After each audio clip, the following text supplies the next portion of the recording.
Today, we're going to talk about the study cycle. The study cycle is a strategy that we can use in order to encourage our brain to remember more of the information that we are reading, learning, and reviewing. So we have three goals for this video. The first is to be able to describe the study cycle. The second is to be able to evaluate your own study strategies based upon the study cycle. And then the third is to apply what you've learned by using the study cycle and thinking about at least one new strategy from the study cycle that you can use for your own learning. So the study cycle is based upon evidence relating to how your short-term and your long-term memories work. So information comes in through our senses and it goes into the short-term memory. And if we work with it, if we think about it, if we answer questions about it, if we start practicing how we would teach it to other people, then it can get moved into the long-term memory storage. And unfortunately, a lot of students, the way that they study ends up keeping things in short-term memory as opposed to moving it into long-term memory.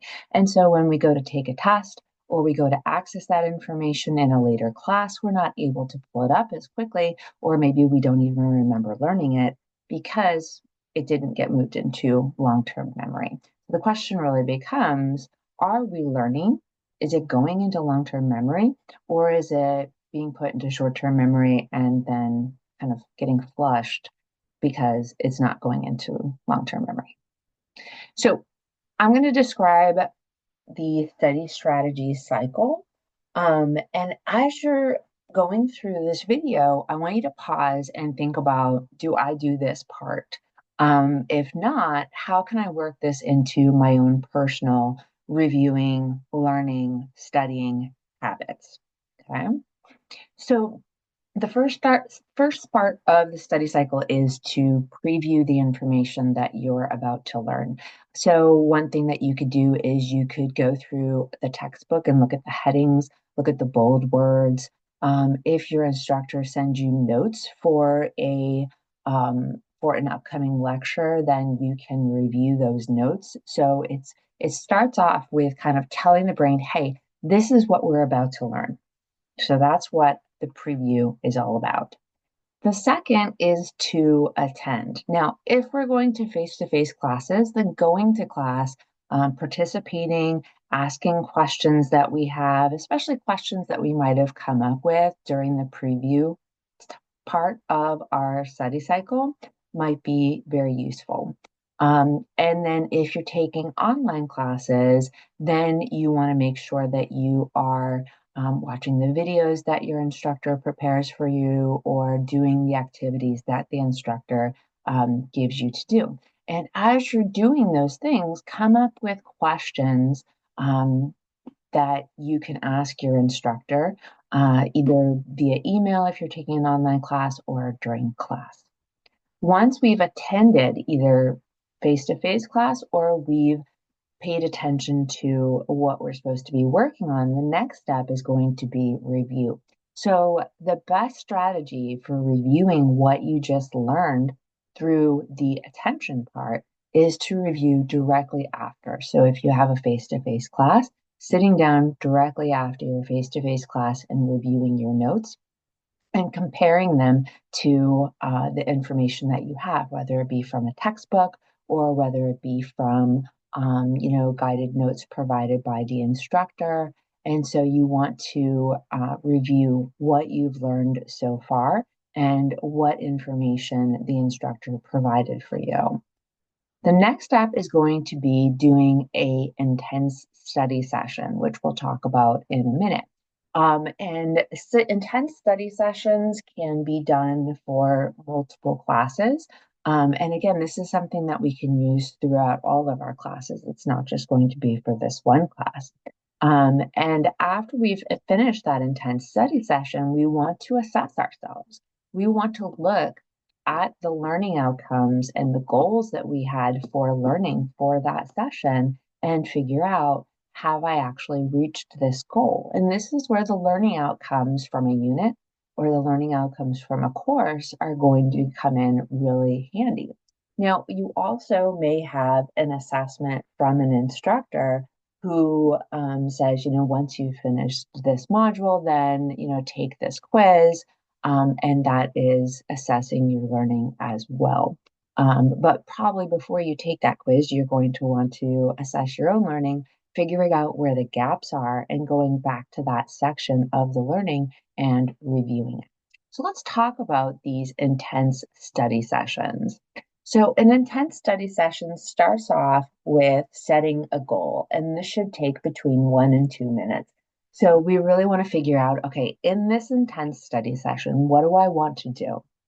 Do I want to, learn XYZ? Do I want to be able to reach this potential learning outcome?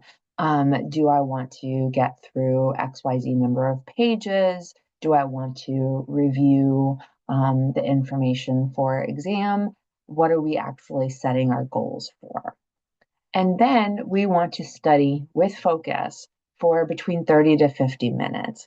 So you can set a timer. We want to put away all of our distractions. So we don't want to be, surfing the web or looking at our phone. We want to be highly focused on what we're doing, whether it's working on practice problems, whether it is reading our textbook, whether it is reviewing our notes. Those are all going to be things that we can be doing during intense study sessions. We can also, if we've created flashcards for vocabulary, we can use those during our intense study sessions as well. Now, once we've finished that 30 to 50 minutes of our intense study session, we want to reward ourselves with a break. So for 10 to 15 minutes or so, we want to take a break. For me, a lot of times I get up and walk around, maybe do a little bit of stretching, maybe do an activity around the house that needs to be done, something like that.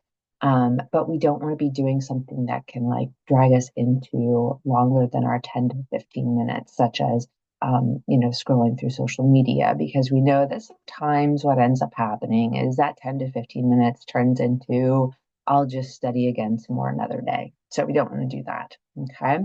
So after we've rewarded ourselves for doing that 30 to 50 minutes intense studying, then we want to come back and we want to review what we just intensely studied. So we want to take about 5 minutes to go back through. If we were reading, go back through the highlighted parts, the things that we highlighted. If we were taking notes, we want to review our notes. Whatever it was that you were doing during that intense study session, then you want to go back and review it. See if there's any parts that maybe, during that 10 to 15 minutes, you realize I didn't quite understand that. So go back to that section. So we're going to then review for about 5 minutes. Now, here's the thing. Most of us are taking more than one class. And so what we're going to have to do is then we're going to have to repeat this process.